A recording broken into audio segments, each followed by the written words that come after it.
সবাইকে শুভ সকাল। আমার আর একটি রেসিপি ব্লগে তোমাদের সকলকে স্বাগত। আমি আজকে যে রেসিপিটি করব সেটি খুবই সহজ সরল আর ঘরে থাকা সামান্য কটা উপকরণ দিয়ে তোমরা করে নিতে পারবে। তো চলো ভিডিওটি স্কিপ না করে প্রথম থেকে শেষ পর্যন্ত দেখো, আশা করছি তোমাদের খুবই ভালো লাগবে। আর তোমরা যদি কোনো নতুন বন্ধু এসে থাকো চ্যানেলে, প্লিজ চ্যানেলটি সাবস্ক্রাইব করে পাশে থেকো। তো আমার যতগুলো জোগাড় যন্ত্রণা ছিল সব নিয়ে চলে গেছি। এখানে আমি নিয়ে নিয়েছি কিছুটা গোবিন্দভোগ চাল, আর যেটা আগে থেকে ভালো করে ধুয়ে আর একটু ফ্যানের বাতাসে শুকিয়ে নিয়েছি। আজকে এই চাল দিয়েই আমি কিন্তু সন্দেশ তৈরি করব। উনুনটা ধরাতে দিয়েছিলাম, তো দাউ দাউ করে আগুনটা জ্বলে উঠেছে। তো থাক, উনুন যতক্ষণে ধরছে আর কি খুব ভালোভাবে, ততক্ষণে আমি অন্য একটা কাজ করে নিই। তো চলো তোমাদের দেখাচ্ছি। এখানে আমি নিয়েছি দুধ, আর এই সন্দেশটা দুধ দিয়ে তৈরি করতে হবে। তো পরিমাপটা বলে দিই, আমি যে চালটা দেখালাম তোমাদের সেই চালটা আমি নিয়েছি 200 গ্রাম। তো দুধ নিয়েছি আমি 400 গ্রাম, আর এটা ফুটানো দুধ। তো আমি এর সঙ্গে 1 প্যাকেট শুকনো দুধ মিক্স করে নেব, তাহলে টেস্টটা আরও সুন্দর হবে। একটু গরম ছিল দুধটা, নাহলে তো আবার এই দুধটা মিক্স হবে না। এই দুধটাকে খুব সুন্দর করে মিক্স করে আমি এটা সরিয়ে রেখে দেবো। আর যে চালটা ধুয়ে রেখেছি ওই চালটাকে ভেজে নেব একেবারে লো ফ্লেমে। আর দুধটা মিক্স করার সময় কোনো যেন লাম্পস না থাকে। হ্যাঁ, তার জন্য তো খুব সুন্দর করে মিশাচ্ছি আমি এখানটায়। আর চালটা আস্তে আস্তে আমি ভেজে নেব। চালটা ভেজে একটা সুন্দর কালার আসবে, তারপরে কিন্তু খুব তাড়াতাড়ি হয়ে যায়। আর বেশি উপকরণও এখানে লাগে না, খুবই কম উপকরণে। এই যে প্যানটা বসিয়ে দিলাম, এবার প্যান গরম হলেই আমি চালটা দিয়ে দেব।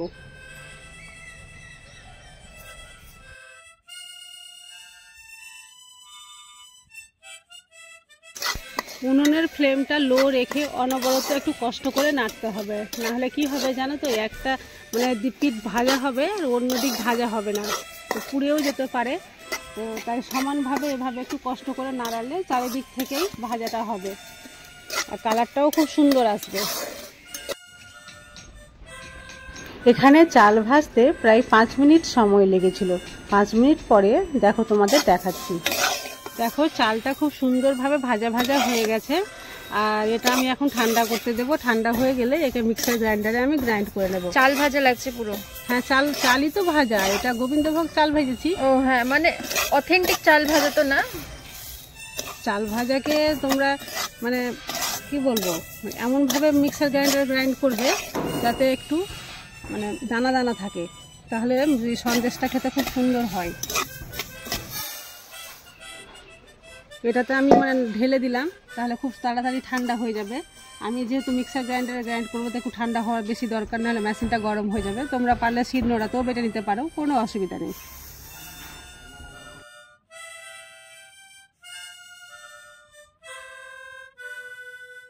আমি যেহেতু বাগানে রান্না করছি আর মিক্সার গ্রাইন্ডারটা আমার বাড়িতে ছিল, তাই চলে গেলাম গ্রাইন্ড করতে। আমি এইদিকে গ্রাইন্ড করতে গেছি, আর অন্যদিকে কিয়া কি করেছে দেখো, সব কিছু ক্যাপচার করেছে।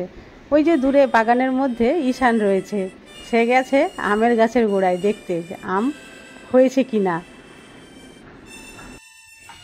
এই যে দেখো গ্রাইন্ড করে নিয়ে এসেছি, আর একেবারে মানে মোটা মোটা দানা দানা অবস্থা রয়েছে, খুব বেশি সরু হয়ে যায়নি। আর এটা এবার আমি এটাতে ঢেলে রাখছি, একেবারে দানা দানা। কাছ থেকে দেখাই। হ্যাঁ, এইভাবেই রাখতে হবে আর কি, দানা সুজির মতো। হ্যাঁ, অনেকটাই সুজির মতো থাকবে, তাহলে সন্দেশটা খেতে ভালো হবে। অন্যদিকে আমি কড়াই বসিয়ে দিয়েছি। এখানে আমি একটা ক্যারামেল তৈরি করব, কারণ এই সন্দেশের কালারটা ভালো করার জন্য। তোমরা যদি গুড় দিয়ে করো তাহলে ক্যারামেল করার দরকার নেই। আমি যেহেতু এটা চিনি দিয়ে করছি, তো আমাকে ক্যারামেল করতে হবে। তো প্রথমে আমি 1 কাপ চিনি দিয়ে দিচ্ছি। আমি এখানে 1 কাপের মতো, আর যেহেতু চাল নিয়েছিলাম আমি মাপ করে ওই 1 কাপ চিনি দিলাম। এবার দিয়ে দিচ্ছি সামান্য জল।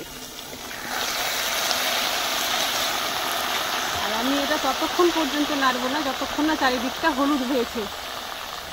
মানে নাড়া যাবে না? না না, নাড়া যাবে না।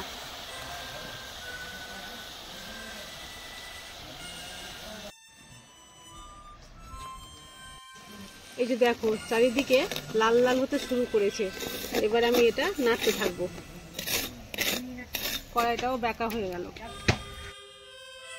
প্রায় 3 থেকে 4 মিনিট এইভাবে নাড়াচাড়া করার পরে দেখো কত সুন্দর ক্যারামেল তৈরি হয়ে গেছে।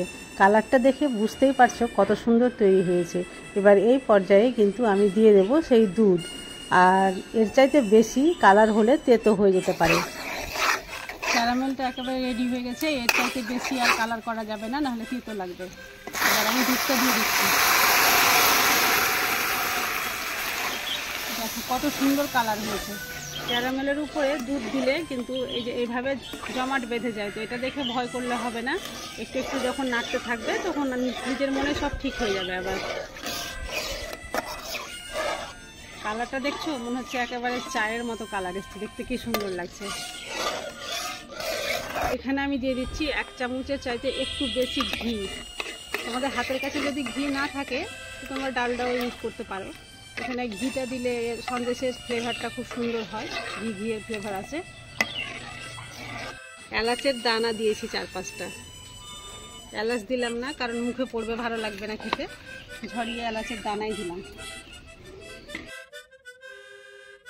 এবার উনুনের ফ্লেমটা একটু হাই করে দিলাম যাতে এটা টকবক করে ফুটে উঠে। যখন টকবক করে ফুটবে তখন এর মধ্যে আমি চালের গুঁড়োটা দিয়ে দেব।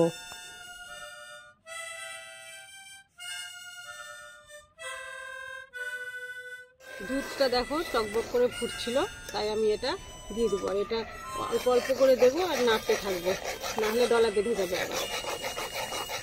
আর কোনোভাবেই কিন্তু এটা হাত বন্ধ করা যাবে না, যতক্ষণ এটা হবে আর কি ততক্ষণ আমাকে নাড়তেই হবে।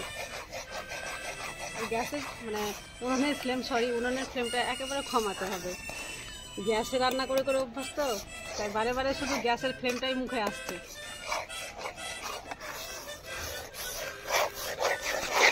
গ্যাসে রান্না করলে একটা কি সুবিধা হয় যে আমরা নিজের হাতে বাড়াতে পারি, কমাতে পারি ফ্লেমটা। যে এখানে একটু অসুবিধাই হয়ে যায়। দেখো যেহেতু এটা চালের গুঁড়ো, তো খুব তাড়াতাড়ি কিন্তু শুকিয়ে আসছে। ভিতরে যে কাঠিটা ভরা আছে সেটা আমি এই যে বাইরে বের করে রেখে দিচ্ছি, না তো একেবারে খুবই তাড়াতাড়ি এটা শুকনো হয়ে যাবে।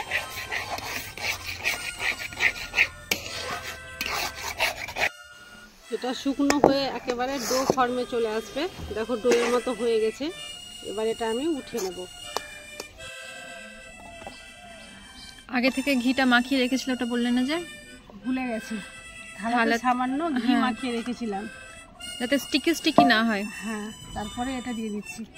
এটা দিয়ে একটা শেপ সাইজ করে দিয়ে একে ফ্রিজে আমাকে প্রায় আধ ঘন্টার মতো রাখতে হবে।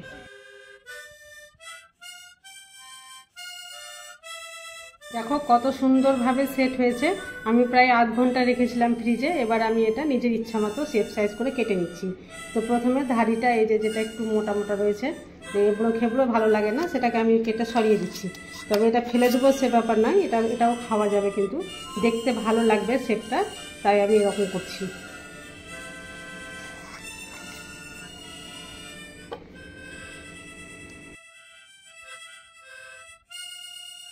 আমি ছোট ছোট আর এই যে চৌকো আকারে কেটে নিয়েছিলাম। তোমরা তোমাদের পছন্দের মতো ডিজাইন করে কেটে নিতে পারো।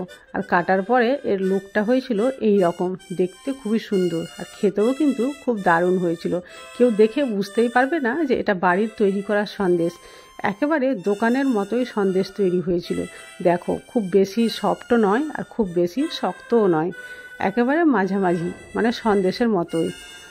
তো আজকের ভিডিও তোমাদের কেমন লাগলো অবশ্যই কমেন্ট করে এসে জানাবে, আর একটা লাইক করতে যেন ভুলো না। তো আজ তাহলে এই পর্যন্তই, দেখা হবে নেক্সট ব্লগে। ততক্ষণ পর্যন্ত তোমরা সবাই সুস্থ থাকো, ভালো থাকো।